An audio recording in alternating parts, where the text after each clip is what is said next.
voltamos a apresentar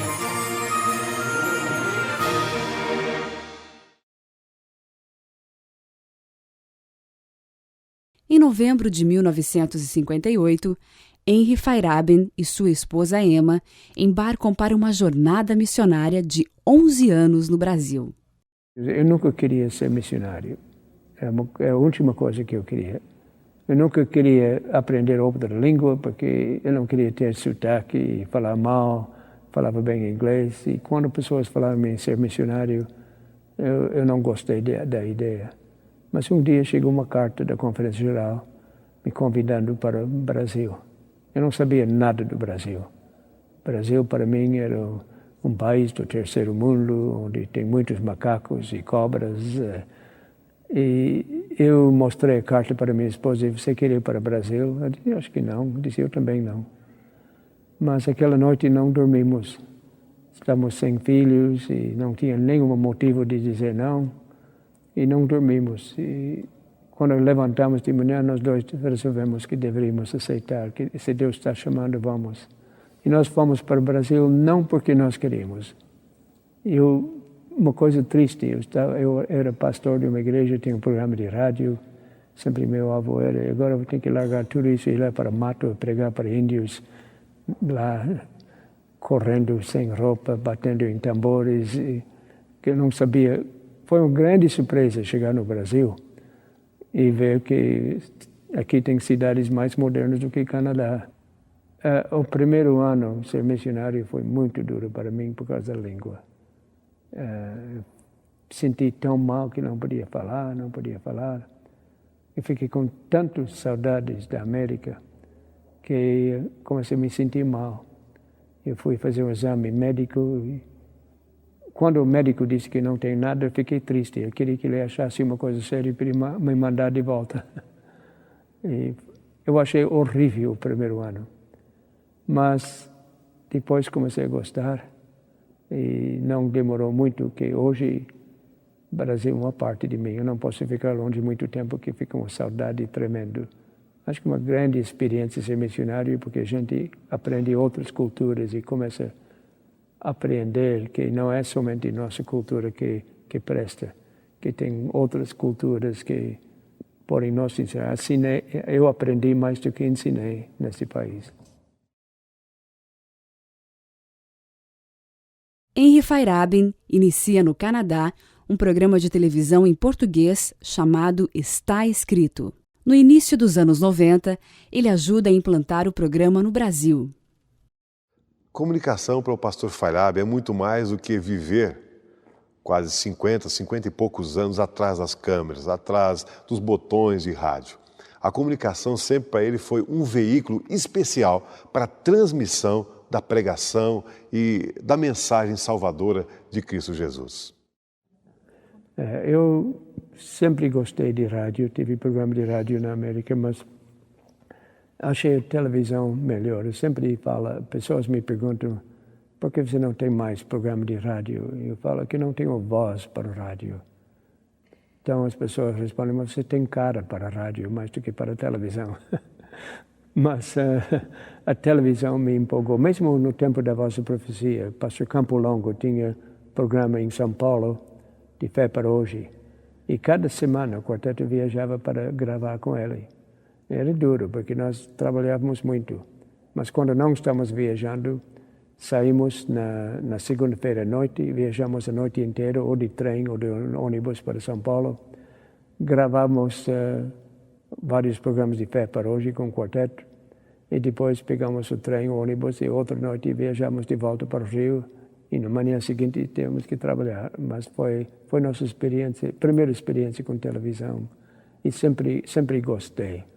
Meu trabalho no Canadá, programa de televisão, milagrosamente foi para o ar, porque fui lá, quando eu saí em 69, minha mãe estava morrendo de câncer, então eu resolvi voltar para o Canadá, porque eu queria estar mais perto dela.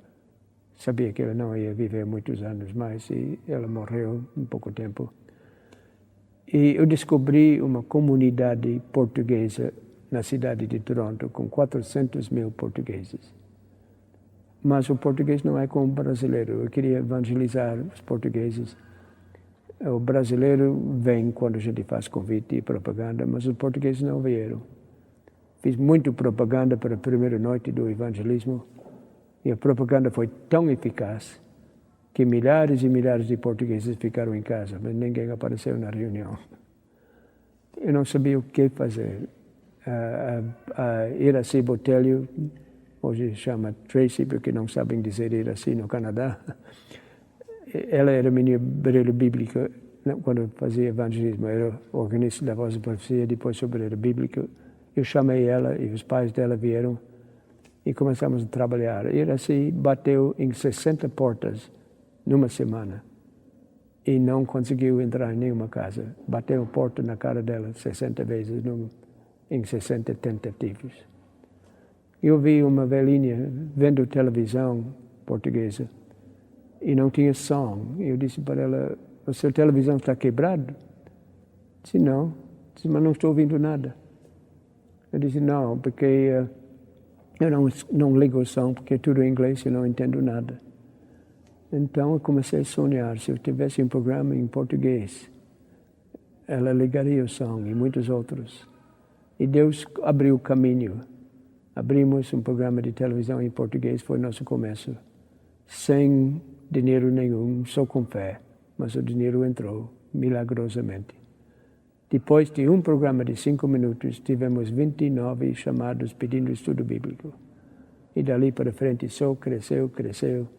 Pouco tempo batizamos 300 portugueses. Hoje temos 4 congregações no Toronto portugueses que saíram deste trabalho. E foi o começo do meu trabalho de televisão no Canadá. O primeiro programa de televisão no Canadá do Está Escrito foi na língua portuguesa. Foi apenas 5 minutos. O pastor Feyerabend conseguiu 5 minutos na televisão. E a preocupação dele é o que falar em 5 minutos. Naquele primeiro programa ele falou sobre oração. Ele falou uma frase muito interessante. Ele falou...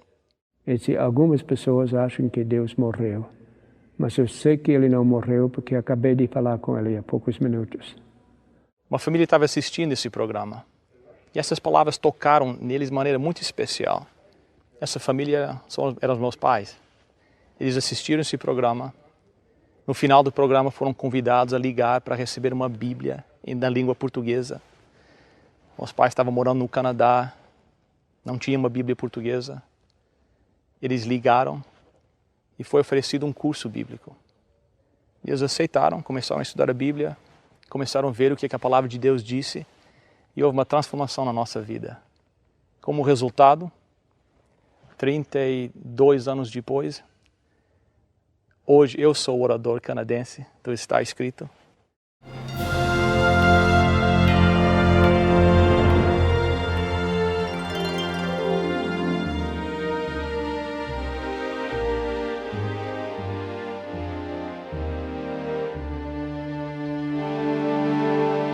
Seguindo nos passos do pastor Feyerabend, que é um privilégio imenso para mim.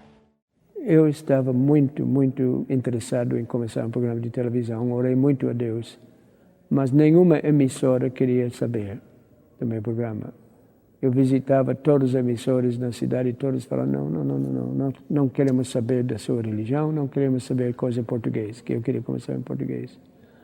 Mas eu fui tão insistente que um dia orei muito, depois visitei um agente e ele disse, olha, você voltou outra vez?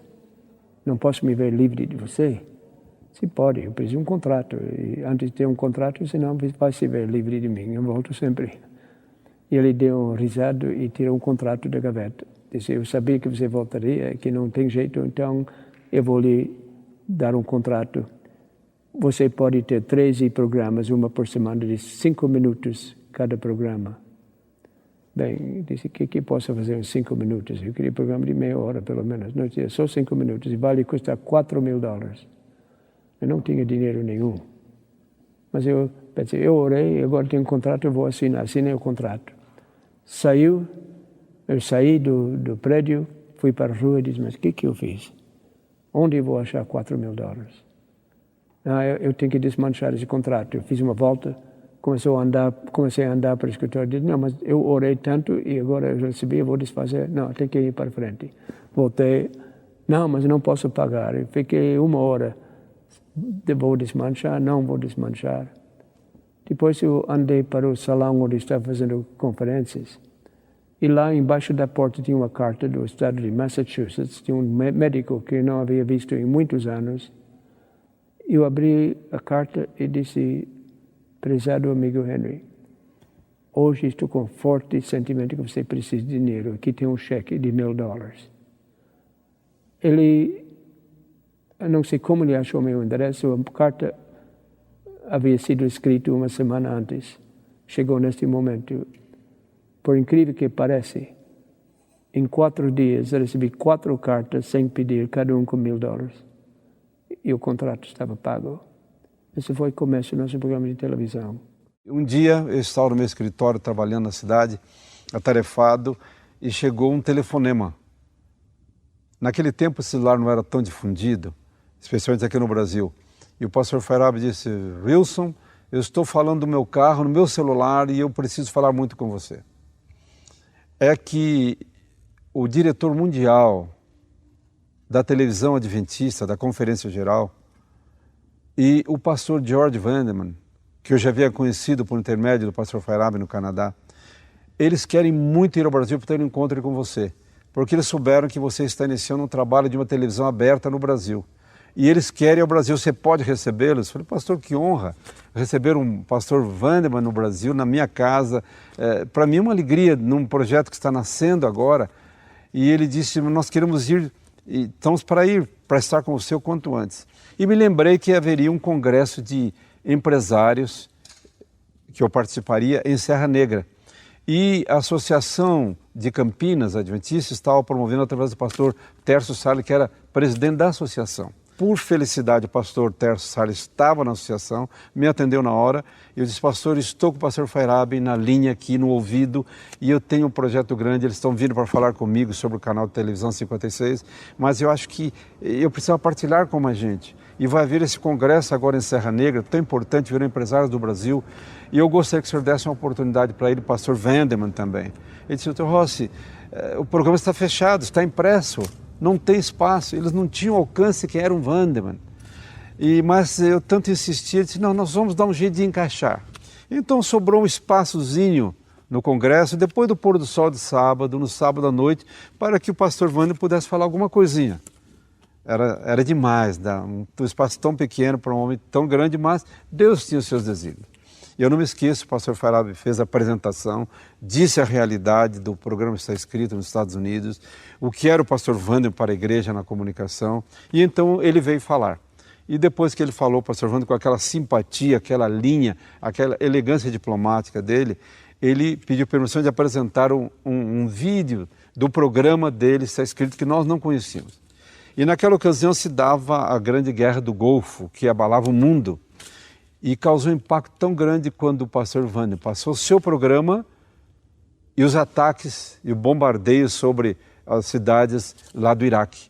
Uma coisa super atual no programa adventista. Aquilo não era a nossa cultura, a mentalidade, aquilo causou impacto. Aquilo ali fechou a chave.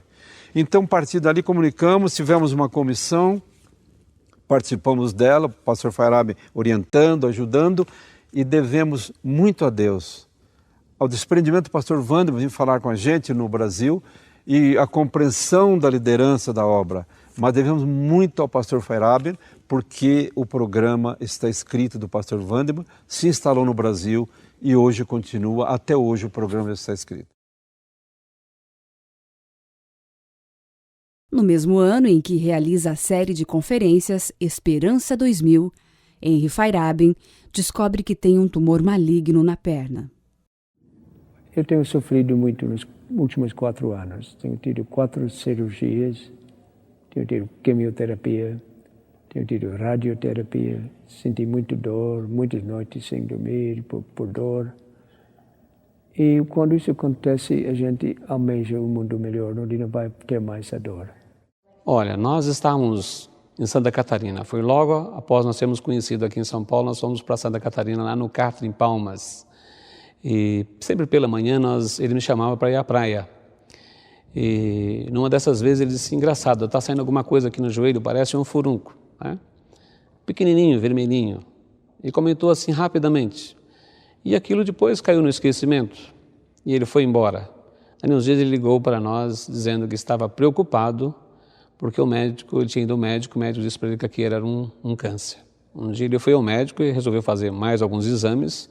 E aí então foi feita uma tomografia do pulmão dele e se viu que lá tinha alguns nódulos, em torno de 2 centímetros cada um, em torno de 5 nódulos. E os médicos disseram, olha, mas você está aqui com câncer no pulmão também, né? E aí começou outra jornada agora, não era mais só a preocupação do câncer na perna, né? Era também agora já no pulmão. O médico me falou 4 anos atrás, ele disse, tu tens câncer, isso te matará. Eu fiquei um pouco chocado quando ele me falou, mas depois de pensar um pouco, eu disse, mas isso não é motivo de ficar triste. Eu sempre gostei de um bom sono, se chegou a hora de eu dormir, isso não é motivo de ficar triste. Eu não tenho ficado triste um dia, porque eu sei que Jesus está comigo e meu corpo está na mão dele. Eu pensei que ia morrer 4 anos atrás, mas aqui estou. Fiz uma amputação no ano passado, é difícil andar, mas aqui estou e ainda trabalhando e viajando. E pessoas dizem, por que não se aposentar? Aposentar e fazer o quê? Eu nasci para pregar. E o diabo não se aposentou, então por que eu vou me aposentar? Tenho que combater ele. E, então, pregar a segunda vinda de Cristo não é uma tarefa, é uma coisa que sai do coração, é uma coisa que a gente não sabe calar. Como posso calar quando meu coração está transbordando dessa mensagem? Eu não creio. Você trabalha tanto, eu não trabalho nada. Eu faço o que eu gosto de fazer. Para mim, isso é o recreio que eu tenho. E é um prazer enorme.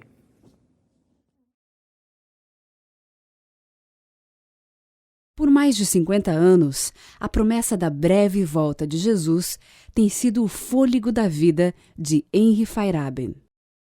Enquanto espera a alvorada gloriosa, ele continua sua missão de pregar, cantar e comunicar ao mundo a história de seu melhor amigo, Jesus.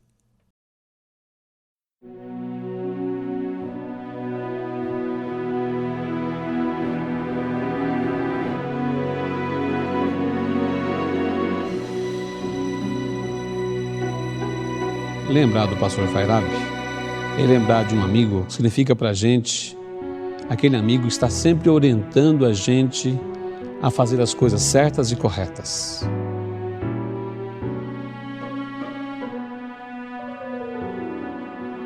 Hei de estar na alvorada, hei de estar na...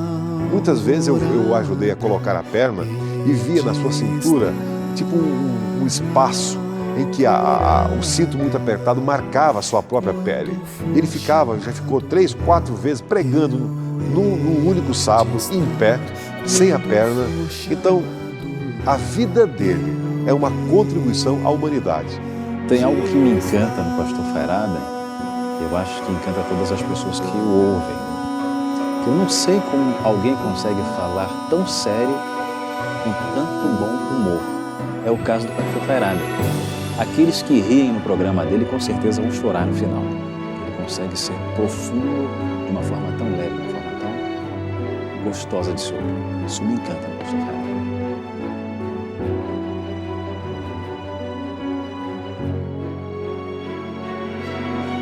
Ele veio da Alemão do Norte, os pais dele também, eu também.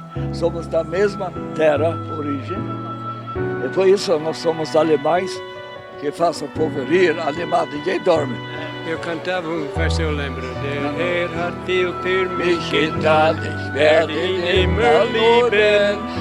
leitet mich auf rechte Bahn, ich werde ihn immer lieben.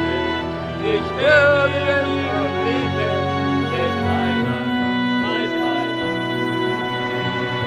E o que me impressiona, que marca, a alegria da sua alma, mesmo nesse estado de coisa. Ele diz: eu não peço a Deus 15 anos mais de vida, que Ele me leve quando quiser, eu quero estar pronto e pregar até o último dia. A missão dele é simples, é fazer tudo e dedicar tudo na vida dele para pregar o Evangelho. E a coisa para mim que eu acho que mais me inspira, a coisa que eu mais admiro nele, é que ele enfrentou dificuldades, obstáculos, mas ele não se desanima. Ele continua, se ele sente que é a vontade de Deus, que Deus está liderando, ele continua para frente.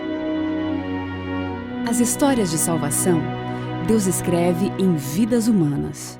São livros abertos, vidas em missão. Hei de estar na alvorada, hei de estar na alvorada, hei de estar na alvorada. Quando for chamado lá, eu hei de estar. Quando for chamado